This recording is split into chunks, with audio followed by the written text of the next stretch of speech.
Morning. I'd like to introduce you to a friend and colleague of mine from New Zealand. His name is Mike Hutcheson. His first book was called A Mate of Mine Reckons. This is a #1 bestseller. Mike Hutcheson was my mentor back in 2001 when I launched Joyology, and has been a mentor, colleague, co-presenter and friend over the last 17 years.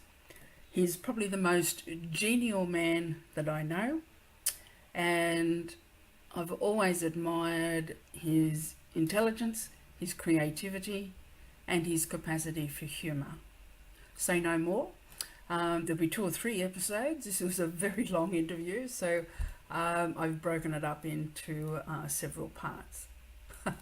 Over to you, and hope you enjoy. One of the things that I've believed for quite some time is to be good-humoured is about being appropriately responsive or not. And for me, the keen thing about that is having the listening when you're in that encounter to be able to recognise when you can and when you can't. What are your thoughts? No, I think that's very true, and in fact, you pick up humour from the things that you hear.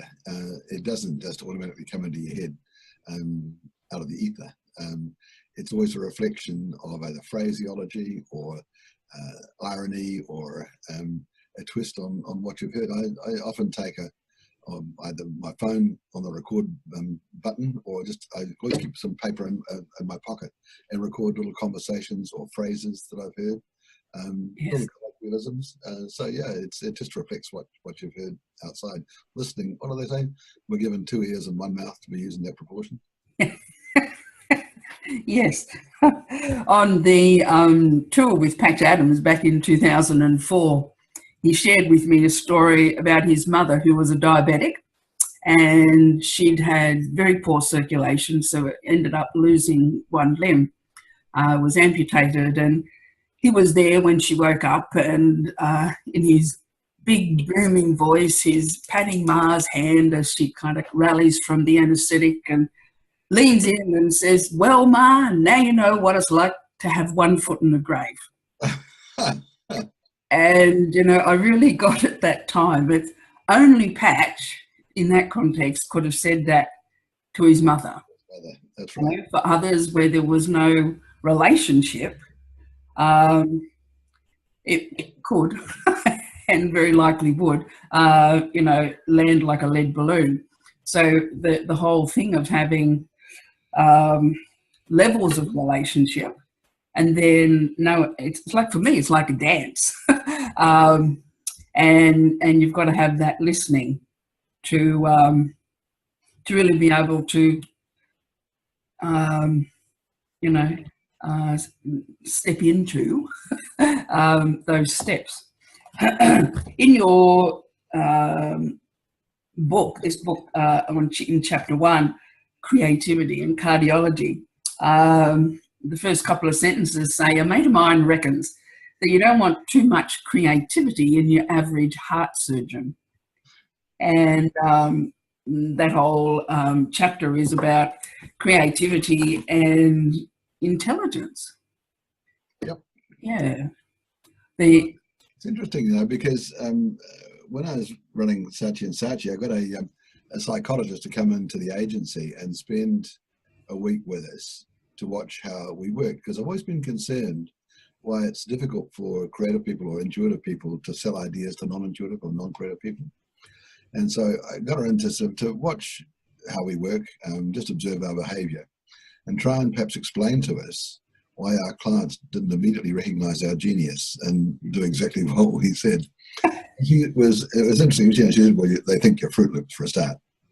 But over and above that, at the end, she said, "I'm going to put you through Myers-Briggs profiling." In fact, we looked at a number of different those psychological profiling tools, and Myers-Briggs was the one that we could best measure ourselves and our clients against. And it was interesting because almost all the senior team in Saatchi's was on the intuitive side of the ledger. The only person in the senior team at Saatchi's who wasn't on the intuitive side of the ledger was our accountant, CFO.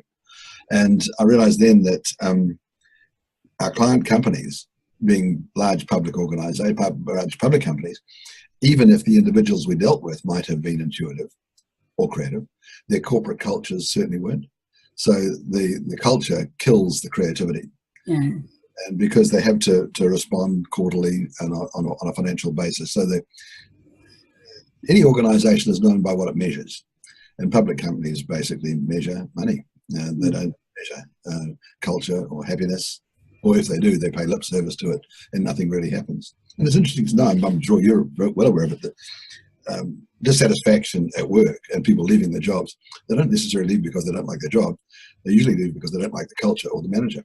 Yeah. It's about how you get on. And I think humour and the fun that we had in advertising was terrific. And fortunately for me, I lived through those halcyon days of the Mad Men, and it's all changed now, and not the fun that it used to be. But it's such a pity because fun at work is crucial to my mind. Yeah, and the flow on from that, I forget what year it came out, but I was delighted when the bugger ad was created, and I went to the business I was working for. We had a monthly board meeting, and I bought everybody bugger T-shirts, and there we were when the boss arrived, and she walked in and she said, "What are you buggers up to?" and where's mine? And I did have a shirt for her. So, it flows on beyond where you think and in ways that you don't think. Oh, absolutely. People will pick it up in all kinds of ways to create a spin-off. Oh, yes. One of the other things that's developed for me over these last nearly 20 years is I've really seen that, number one, we all have a sense of humour and it's different, but I also believe we have a sense for humour. Would you agree with that? Yeah, I think I do. I think that because some people aren't naturally funny, but we all, and it probably comes down to what is humour? What's the essence? And I think that I read a phrase somewhere, I can't remember who uttered it, but it was humour leads you up the garden path and yanks you off into the bushes. And it's that yanking you off into the bushes bit. It's the surprise, it's the incongruity that makes us laugh. And I think that's I hate telling jokes. People say to me, "Look, tell me a joke." I said, "I don't tell jokes. I tell stories. I tell stories with whimsical or surprising endings, and that's what makes people laugh." And I don't know what that laugh response is. I think we're the only mammal that actually does laugh. They say chimpanzees do. I don't know. Maybe they do the same kind of thing. But there is a response in us, which I think is actually about the unexpected and the incongruity, and it comes out as an involuntary whatever that kind of response is. But it also releases serotonin. I think it was you told me actually years ago, Pat, that about the response, the serotonin response, which creates happiness, which helps creativity. And I'm sure there's that strong association of serotonin and creativity. We've talked about serotonin and happiness, but I think there's another arc. There's an arc of serotonin, happiness, creativity, and my favorite hobby, my pastime, because I was trained as an artist, a painter, and my release is to draw or paint. And I've often thought about that notion of the anguished artist or the anguished writer sitting in the garret, miserable as hell, writing or painting. And I cannot paint or write when I'm miserable. No. I think the painting and the writing is the release from the misery. It's the antidote to misery. And I know I'm in my happy place. I know I'm in flow when I'm sitting drawing, and hours could go by and I wouldn't know.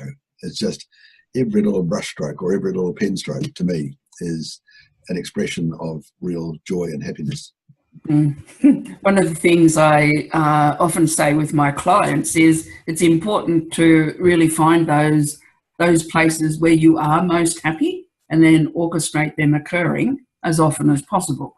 And for me, I love to speak and present, but like yourself, I also love to paint. So with speaking, it's all about engagement, and when the lights go on for somebody, there's my moment. When I'm painting, however, I don't need anybody. And yet the painting is actually informed by my encounters with humanity. So there's that link, and, you know, it can be manifest in all kinds of ways, but there's that two spaces, and they're the two spaces I need to keep me self-sustaining. Yeah, well, yeah, yeah, and probably very much the same for me. But funny enough, it was probably about the time I first met you that I made my first public speech. I'd done presentations in the ad agency for clients for particular campaigns we're doing, but I'd never made a public speech until I think about 99 or 2000, when Kevin Roberts, of course, then a global CEO of Saatchi's, couldn't make it from New York to address some conference at the TS Centre of 750 people. So he sent his speech notes to me and said, "Look, you're delivering this." I thought, good, right. Right, certainly, no problem. And and my problem always was, when I was very young, I had a bad stutter, and I couldn't. I was even too afraid to answer the phone, because my family called me Mick. I call myself Mike now, because Mike is actually easier to say than Mick when you've got a stutter. When I was younger, Mick took some time to get out, but Mike is actually I don't know what it is, a plosive consonant. It's simply easier to say. But I couldn't even answer the phone. I was too embarrassed to answer the phone in case I said Mick and mumbled. So I simply didn't answer the phone. And I finally got over it when I had to go into advertising, and I had to speak. And my solution was to say, look, I know what I'm going to say.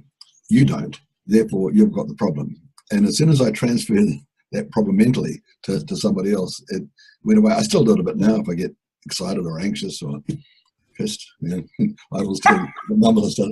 But by and large, it's kind of gone away. It's very interesting, very interesting. Oh, yeah. And I think that, and I mean, it's that, and now I really enjoy. I still get nervous, very nervous, every time I have to get up and make a speech, because I think that the nervousness helps the adrenaline, and the adrenaline helps the energy, and the energy is what transmits itself.